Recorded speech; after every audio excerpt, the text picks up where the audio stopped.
Hi everybody, welcome back. So as you can see right now, and I also mentioned in the previous video that I was not going to make a video of that, is the sanding is all done all around the perimeter of the Mandocello. So now the soundboard is flush with the side, but I also mentioned that I was going to wait to have the bottom one glued so I can do the whole sides at that point. So like right now the upper section is sanded, but that's pretty much it. So at this point what we're going to do is focus on the question I received, and thank you again for posting those questions. So the first one was more of an idea that has a question mark after. So Sammy was saying that maybe I can use a reference block here at the front to prevent, like to help the plate sit in the proper area. So I would kind of temporarily glue a piece of wood there and then just set the whole thing. It is an idea. I don't think it's something that I need to do because I take great care of making sure all my lines are in place, and I know exactly where it sits when I let it dry. But somebody that would be apprehensive about the process would probably be able to make a center line on that block to align it with the center line on the neck block, and then you would be able to reference from that line on that block and at the back here as well. So great idea, Sammy. So next question. So the question is from Patrick, and he's referencing to the patch I put on the inside here, and he's asking, now that he knows why I'm doing this, he's asking, is this an issue because of the soundboard is too thin in this area, or that the sound hole creates a weakness in this area? So the sound hole or aperture in this case creates a weakness because there's a tiny piece here and a tiny piece there, and the whole piece here is voided. So when there's pressure applied from the top, it's going to be pushing down, leaving this here and this here as a stress point. Now that we know that, when I graduate my plate, the center is obviously thicker than the outer edge, and especially in this section here, all around the curve. And that's where, if you see my previous Q&A, I demonstrate how the action of the top moves comparable to a house speaker. So the whole surrounding being thinner, that creates more chance to actually have a split here, or even closer to this section here. So adding this piece does reinforce that, and that's what the cleat would do as well on an instrument that doesn't have that for a repair, or somebody that's being preventive before closing up the instrument. Now that being said, there's this section here where a lot of the people that do research on vibration and how the sound dissipates, they notice that the area here of the aperture where it's getting close to the area where it's thinner, there's a lot of vibration that gets lost in this section here and here.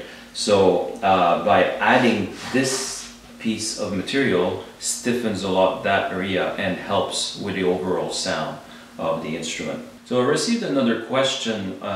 This one is from my in the description. You can always send me an email. So this one is from Kyron, and asking, why did I opt for the F-holes instead of an oval hole?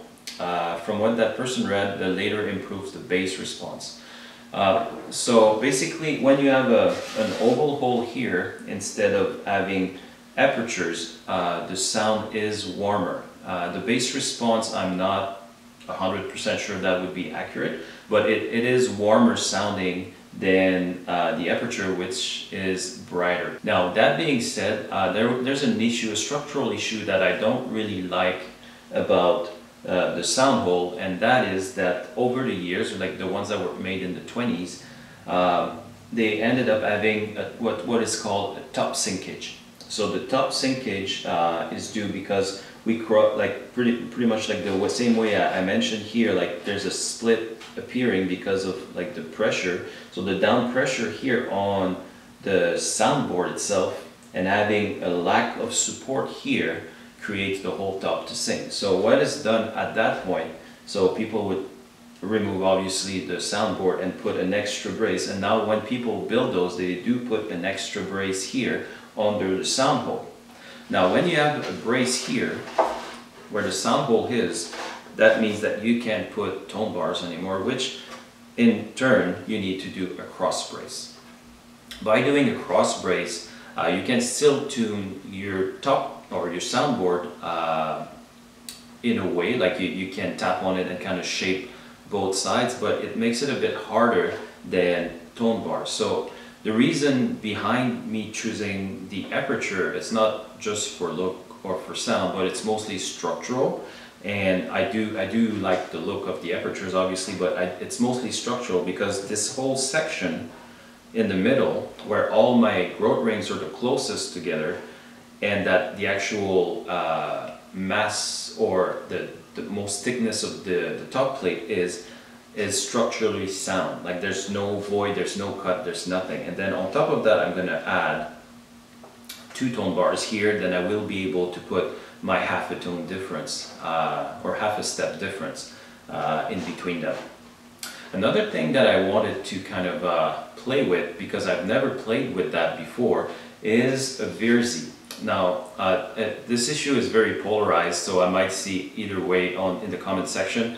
So like there's people are just like no Virzis or like whatever, and then some people are like, oh yeah, I really like the sound of the Virzi. So basically a Virzi is what was invented again in the early 1900s by 2 brothers, and their last name was Virzi. And basically it's a suspended second soundboard in your instrument. So basically right now you see half of it. And what that does is it kind of, some people would say mute, some other people would say harmonize. Basically when you have when you attack your soundboard, and I'm saying attack by like plucking a string, it starts vibrating the soundboard up and down, and then the sound becomes active in the resonating box, that we could call it, of the instrument. And then if you don't have this inside, well, like the action's going to be moving freely and such. When you add a Virzi, so like I said, it's suspended, so for that you need to glue a piece on the inside or pedestals that's going to hold this plate up in the air, in the middle of the assembly, or somewhat like not really in the middle, but like floating, you get the idea. So what that does, and because it's sitting right underneath where the bridge is, when you attack that string again, a lot of the energy from that string is lost into making the second soundboard or the Virzi move or oscillate or create a sound as well. So that creates a more complex sound, a more it adds dimension. Also, from what I read, and the literature is very hard to find on Virzis, just to make this little segue, is that there's not a lot of literature, so I had to do a lot of research, and basically I'm doing my own kind of figuring it out. There's work in the Big Red Book of American Luthery. I know there's something, like somebody commented in one of the things that I saw about it, but it's just that I do not own this book, and there's like a lot of volumes, and it's really expensive. So to get back to where we were, by changing the actual sound or adding to the actual sound, there's going to be a change into how the instrument can hold the note, so it's not going to vibrate as long as if there's no Virzi, but it also adds dimension, like I mentioned before. So there's the sound of the soundboard and the sound of the Virzi happening at the same time. So that's not something that I did before. Like I've never did a Virzi, and like I said, it's polarized.